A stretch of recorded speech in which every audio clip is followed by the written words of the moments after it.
Hello everyone, इस video के अंदर हम पढ़ने वाले हैं कॉम्बिनेशन ऑफ सेल्स।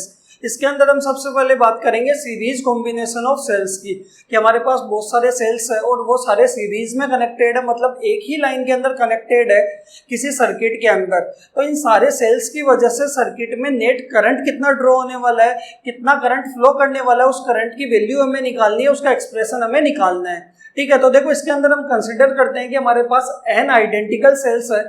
आइडेंटिकल का मतलब है कि हर एक सेल का ईएमएफ और इंटरनल रेजिस्टेंस क्या है, सेम है।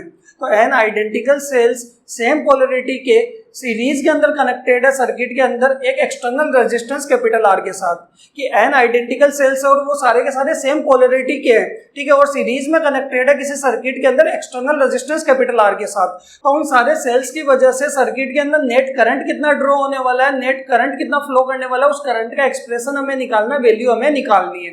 ठीक है, तो देखो इसके अंदर हमने क्या कंसिडर किया है, let us consider that n identical cells are connected in series with the same polarity in a circuit with external resistance capital R. The EMF of each cell is capital E and internal resistance is small r. कि हमने n identical sales लिए, series के अंदर connect किए same polarity के साथ, एक external resistance capital R के साथ। क्लियर है, और हर एक सेल का ईएमएफ कितना है, कैपिटल E, और इंटरनल रेजिस्टेंस कितना है, स्मॉल r। तो सर्किट के अंदर कितना करंट ड्रॉ होने वाला है इन सारे सेल्स की वजह से, उस करंट की वैल्यू हमें निकालनी है। ठीक है, तो देखो इसका डायग्राम क्या होने वाला है, तो हम कंसिडर करते हैं कि ये हमारे पास फर्स्ट सेल है और ये इसका इंटरनल रेजिस्टेंस है, जो कि क्या होगा, सीरीज के अंदर सर्किट में कनेक्ट होने वाला है। ठीक है, और इस सेल का ईएमएफ कितना है, E, और इंटरनल रेजिस्टेंस कितना है, स्मॉल r। ये आपके पास क्या है, फर्स्ट सेल है। आप इस तरीके से इसको बना सकते हैं। बताओ, क्लियर है? ठीक है, ये आपके पास क्या है, सेकंड सेल है, सीरीज में कनेक्टेड है, और ये इसका क्या होगा, इंटरनल रेजिस्टेंस होगा, ये E। इसका ईएमएफ कितना है, E, और इंटरनल रेजिस्टेंस कितना है, small r।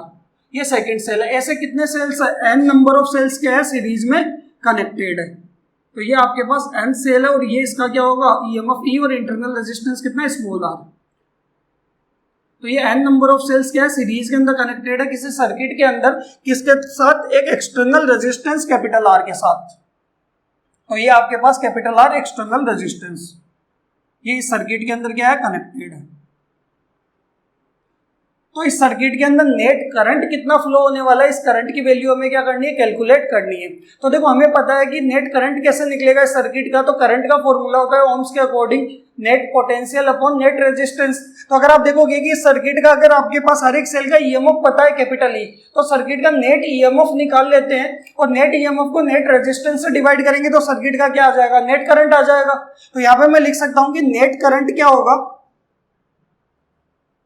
I equal to net EMF. तो हर एक सेल का ईएमएफ E है, तो नेट को मैं क्या लिख देता हूँ, E नेट। वो क्या आएगा, पूरे सर्किट का ईएमएफ। ठीक है, हर एक सेल का इंटरनल रेजिस्टेंस कितना है, स्मॉल r। तो नेट इंटरनल रेजिस्टेंस कितना लिख सकते हैं, स्मॉल r नेट। और वो डायरेक्टली ऐड किसके अंदर होने वाला है, एक्सटर्नल रेजिस्टेंस के अंदर, कि नेट इंटरनल रेजिस्टेंस को एक्सटर्नल में ऐड करेंगे तो पूरे सर्किट का क्या आ जाएगा, नेट रेजिस्टेंस आ जाएगा।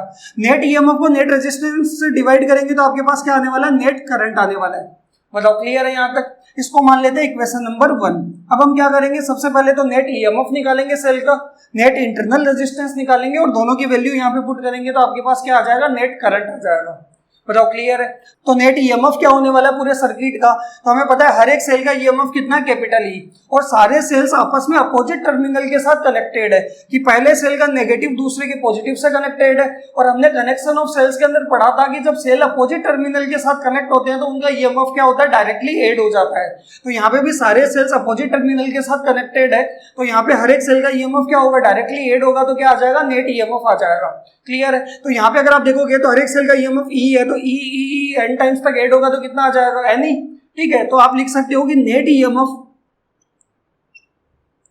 ऑफ द सर्किट, तो सर्किट का नेट ईएमएफ आपके पास आने वाला है net equals to E plus E n times तक क्या करेंगे, ऐड करेंगे, सबको ऐड करेंगे तो आपके पास क्या आ जाएगा, n टाइम्स तक ऐड होगा तो n इंटू E। ये आपके पास क्या है, सर्किट का नेट ईएमएफ। क्लियर है? अब क्या निकालेंगे, नेट इंटरनल रेजिस्टेंस। और आपको पता है सारे इंटरनल रेजिस्टेंस किसमें है, सीरीज के अंदर है, और सीरीज में रेजिस्टेंस क्या होता है, डायरेक्टली ऐड होता है। तो नेट इंटरनल रेजिस्टेंस क्या आने वाला है, net internal resistance of the circuit.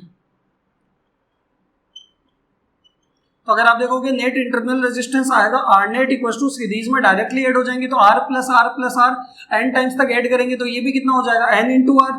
तो ये आपके पास क्या आ गया, net internal resistance, equation number 3। तो देखो नेट ईएमएफ और नेट इंटरनल रेजिस्टेंस की वैल्यू कहाँ पुट कर देंगे, इक्वेशन 1 के अंदर। तो आपके पास क्या आ जाएगा, सर्किट का नेट करंट आ जाएगा, मैक्सिमम करंट आ जाएगा। तो यहाँ पे put equation 2 and 3 in equation 1। 2 and 3 को इक्वेशन 1 के अंदर हम पुट करेंगे तो हमारे पास नेट करंट का फॉर्मूला आने वाला है। देखो ई नेट की जगह तो एन ई, और स्मॉल आर नेट की जगह कितना आएगा, N into small R plus capital R. ये आपके पास सर्किट के अंदर क्या आया, नेट करंट आया। बताओ क्लियर है यहाँ तक? ठीक है, देखो इसके अंदर दो स्पेशल केस भी बनने वाले हैं, तो इसके अंदर स्पेशल केस की बात करते हैं। तो यहाँ पे देखो मैं ये डायग्राम मिटा रहा हूँ।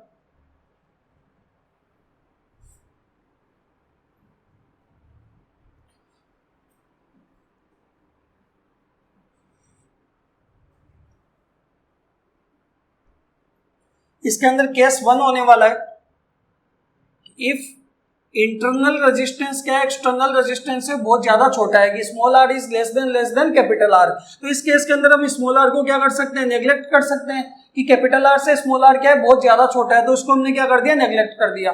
तो करंट की वैल्यू क्या आ जाएगी, वो आ जाएगी I equal to N E upon N into क्या होगा, स्मॉल आर की वैल्यू क्या रखेंगे, 0 प्लस कैपिटल आर। तो ये आपके पास आएगा N E by capital R. Clear है? सेकेंड केस की बात करते हैं। केस 2 क्या होने वाला है, इफ एक्सटर्नल रेजिस्टेंस इंटरनल से क्या है, बहुत छोटा है, तो इस केस में एक्सटर्नल को क्या कर देंगे, 0 के बराबर। तो यहाँ पे आपके पास करंट कितना आ जाएगा, N E N into small R plus 0। I equal to कितना आ जाएगा, N E by N R. N से एन तो क्या होगा, कैंसिल, तो करंट कितना आएगा, ई बाई आर।